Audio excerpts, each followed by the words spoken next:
réceptionnons ci leen et à partir de ce moment mun nañ wax nit ñi nag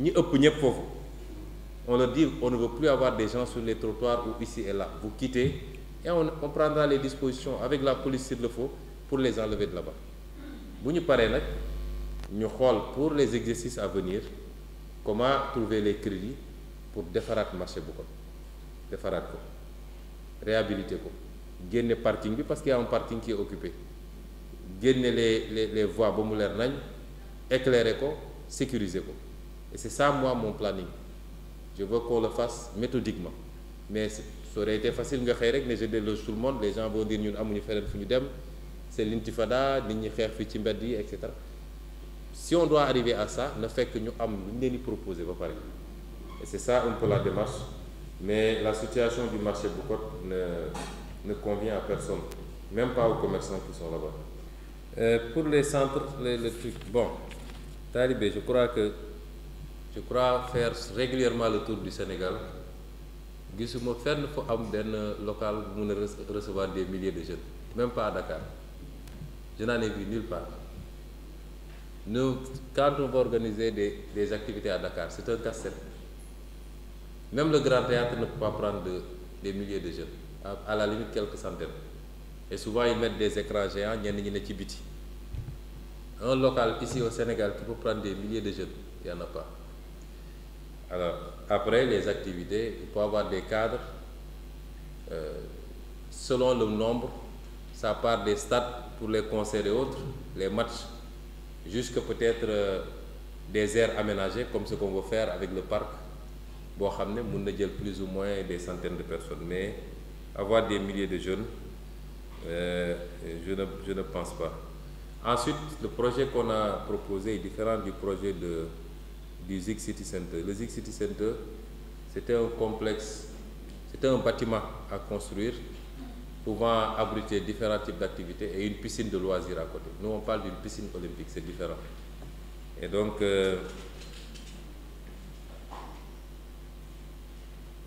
pour les parcours sportifs aussi Kandialang, le boulevard Boaké, les gens ont apparemment détourné l'argent à autre chose, mais le financement du Promoville devait faire le parcours sportif. Ça n'a rien à voir avec les plateaux sportifs que nous voulons porter. Bon, c'est peut-être le grand terrain de Kandialang qui sera concerné, mais c'est les projets qu'on a en réserve. Comme je l'ai dit, on va graduellement, on présente. Si on avait une vidéoprojecteur ici, on allait tout projeter que les gens voient, mais c'est des trucs qu'on va faire graduellement les uns après les autres. Bon, pour les conseils de quartier, Innocence, tu m'avais parlé de budget, je t'ai dit de me faire un document pour me dire voilà le budget dont on a besoin, mais réparti aussi rubrique par rubrique. Moi, on ne vient pas me dire donne-moi 50 millions, je donne 50 millions. Je veux un document. Ah, et j'ai pas encore vu ça. Mais effectivement, on va voir et on va donner ce qu'il faut pour renouveler les conseils de quartier.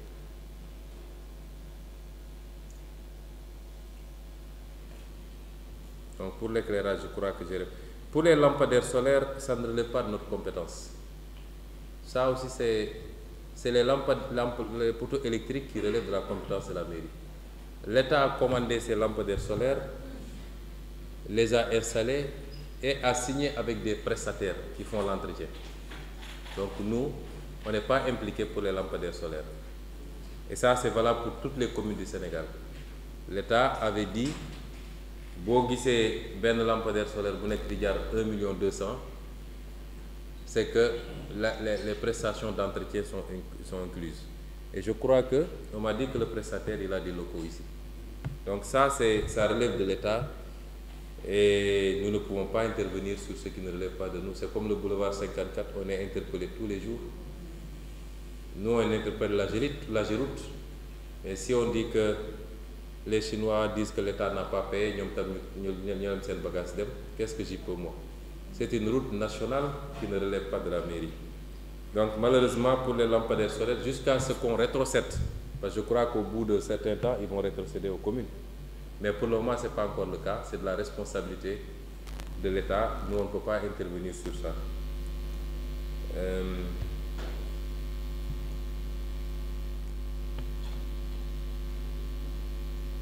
Les retards de salaire, je viens d'en être informé, mais de toute façon, je ne crois pas qu'on ait sauté un seul mois sans payer les salaires. Hein? Mais on va voir comment gérer pour que les salaires tombent à temps. Ça, on va voir avec l'agent envoyé, ils vont venir voir ça. Et pour les épaves, c'est le même problème. Je crois qu'on a déjà répondu à ça. On va travailler à essayer de les enlever, mais il faut déjà identifier un endroit qui peut accueillir ces épaves-là.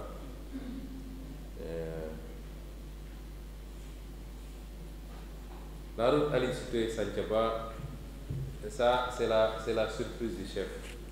Dembrek, on travaille là-dessus avec l'AGETIP. C'est maintenant qu'on apprend qu'il n'y avait pas de convention. L'ancien maire avait lancé cette route-là. Elle avait donné le marché à un entrepreneur sur la base d'une promesse, semble-t-il, verbale du FERA. Et donc, moi, quand je suis arrivé, on m'en a parlé, l'entrepreneur a arrêté, il n'a pas reçu d'avance. J'ai fait l'attestation d'existence de crédit qu'on a envoyé au RPM pour nous faire, mais à notre grande surprise, le FERA dit qu'il ne paye pas parce qu'il n'y a jamais eu de convention entre la mairie de Ziguinchor et le FERA. Donc là, franchement, ce n'est pas de notre responsabilité parce que je crois qu'avant tout engagement, l'équipe municipale devait s'assurer de la signature d'une convention, comme c'est le cas pour le PACASEN, une convention ferme doit signer. Mais il n'y avait pas de convention, il y avait qu'une promesse, et sur cette base-là, on a lancé le chantier. Et là, c'est à l'arrêt, malgré les dispositions que nous avons prises pour payer.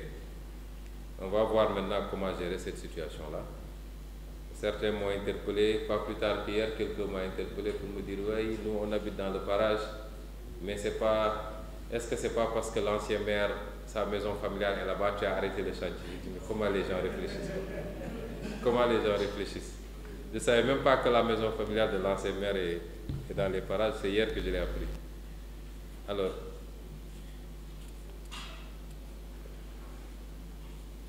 pour le foncier aussi, j'ai répondu. Désormais, ce sera tolérance zéro sur le plan foncier et sur toutes les pratiques malsaines. Amul fi Ziguinchor dëkk bu ndaw la nit ñëpp mbokk lañu etc. Kiy def li muy def xalaatul ni moom mbokk la ak nit ñi. Il ne pense qu'à sa poche. Et ça, il faut que ça s'arrête. Et moi, j'ai dit, lors du prochain conseil, si le conseil nous donne autorisation, il y a une série de plaintes que nous avons déjà préparées et nous avons saisi de la justice.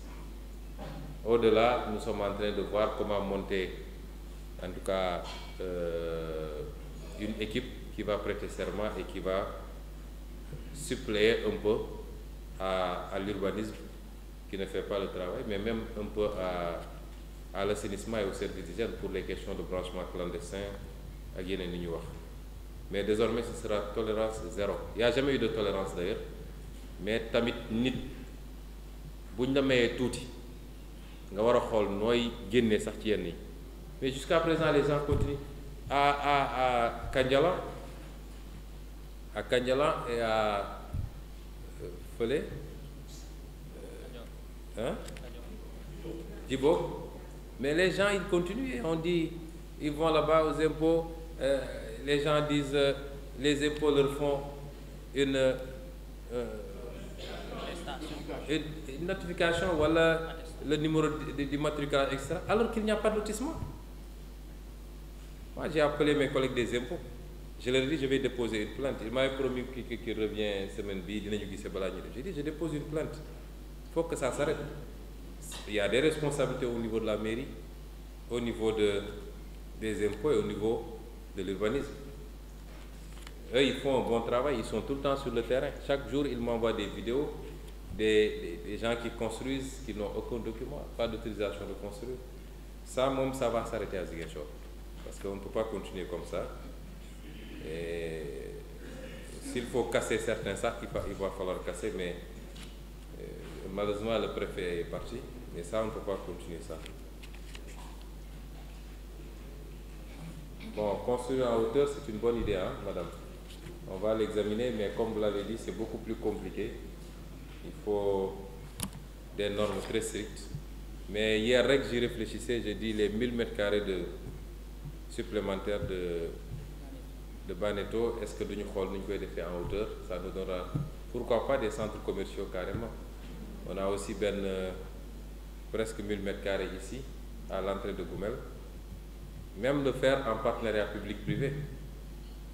Parce que même pour la piscine olympique et le parc d'attraction, c'est en PPP qu'on veut le faire. On a déjà des gens qui sont intéressés et la loi nous le permet, faire en partenariat public-privé. Nous, on amène l'assiette foncière, on amène, etc. Mais le privé, il vient, il amène le reste. Et on va voir maintenant la durée de concession et les modalités de répartition des gains, quoi. Pour le curage, je dis, nous, on a tous Ziguinchor en vue. Le canal de Santhiaba comme le canal de Cayor, c'est la même chose, quoi. Pour les Jakarta, ça aussi c'est un de nos grands programmes. Mais l'idée bu xawa sensible là. On va y aller petit à petit. Dans le programme Bourok, on avait dit d'abord instaurer un permis allégé. Parce que n'importe qui peut se lever, ça va, ça vous contre trésor. Comme il n'a pas la chance que j'ai, bon, moi tout le monde dit pour Jakarta. Donc n'importe qui peut s'improviser Jakartaman du jour au lendemain. Tu as le code de la route. On a un ambitieux programme de signalisation dans la ville, avec un partenaire privé qui va nous aider à mettre des panneaux de signalisation un peu partout. Mais, quand on a le code de la route, nous avons des panneaux de signalisation. Donc aujourd'hui, on avait dit qu'il faut instaurer un permis allégé. Quand vous regardez Jakarta, vous avez ce moto, tu vas venir faire 2 semaines ou 3 semaines, nous avons au moins les béabas du permis de la route, du code de la route. Mais ça, nous avons une attribution qui il va falloir nous faire en relation avec les services de l'État compétents. Permis de mairie mon institut un permis. Donc nous discutons avec nous, même si c'est relativement informel. Ça, c'est le premier problème. On avait dit aussi qu'il nous faut travailler à doter tous les Jakartamans de casques. Au moins, ben bi ñu may leen ko benen bi ñu jënd ko mais kenn waratul am droit de circuler sans que mom ak ki muy transporter am casque de protection. Bon, là, ça aussi, il faut qu'on l'inscrive sur les 2-3 ans parce que les casques coûtent cher et on a plus de 3000 Jakarta à Ziguinchor, paraît-il. Et donc, ensuite maintenant réglementer l'indiscipline des nuisances. Mais Jakarta dañ lay romb goudi xawma fan lañu def sen magnétophone bi mais pum ils veulent avoir ce que les gens ont dans les voitures mais auto au moins mu nga yégal sa vitre et puis tu ne déranges personne. Mais à la nuisance sonore, il y a les échappements qu'on modifie muy def bruit bo xamné le carburant non réglementaire. Il y a beaucoup de choses à faire au niveau des Jakarta. Mais il faut le faire en concertation avec nous, sensibiliser les. Nous savons que c'est pour leur propre bien d'abord. C'est des jeunes braves qui essaient de joindre les deux bouts. Il faut les accompagner avec beaucoup d'intelligence. Mais je suis d'accord avec vous qu'il faut réglementer le secteur quand même. C'est très risqué. Pour les moyens de déplacement, justement, Abdou, on a provisionné pour acheter des motos. Pour ceux qui peuvent se déplacer en moto, je crois qu'au minimum, on va acheter une quinzaine ou une vingtaine de motos. Le recouvrement, vous qui êtes sur le terrain, et la voirie, on va vous répartir les motos. Mais vous avez vu que parmi les crédits, on a, je crois, quelque chose comme 26 millions pour acheter des motos. Donc on va en acheter beaucoup, plus de 20 même, je crois, dans un premier temps. Pour les véhicules, c'est toujours difficile, je l'ai dit. Le SG avait provisionné 50 millions pour acheter des véhicules. Je l'ai dit de la lever. Parce que, procédure, ils ne vont jamais nous autoriser de toute façon.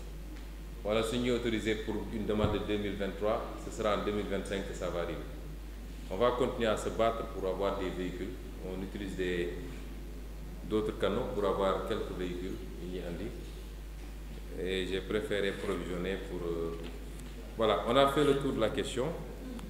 On vous remercie tous pour cette session qui, à l'image des autres, s'est déroulée dans un bon climat. Et puis, wax conseil yëpp nañu jàpp ci liggéey bi. Là, on va aller vraiment dans la phase, on va monter en puissance. Et il faut qu'on travaille bien et vite pour l'intérêt des Ziguinchorois. Moi, que je sois à Ziguinchor ou pas, tous les jours, je travaille pour la commune de Ziguinchor. Je fais des réunions avec le bureau par Zoom. Je fais des réunions avec les différents responsables. Mais surtout, j'entreprends beaucoup de contacts pour avoir le mot andi Ziguinchor. Vous verrez que, aussi bien pour le stade que pour les lampadaires solaires, on va avoir des soutiens. Je ne peux pas dire ñan la ak naka la, mais si aujourd'hui, avec 300 millions, on peut espérer avoir 2000 lampadaires solaires, il faut comprendre que c'est parce que des gens aident beaucoup. Des gens qui ne sont même pas de Ziguinchor. Donc ma présence à Ziguinchor, à la limite, elle peut relever de la symbolique simplement, mais on travaille, qu'on soit ici ou pas, parce qu'on a une pleine conscience de nos responsabilités.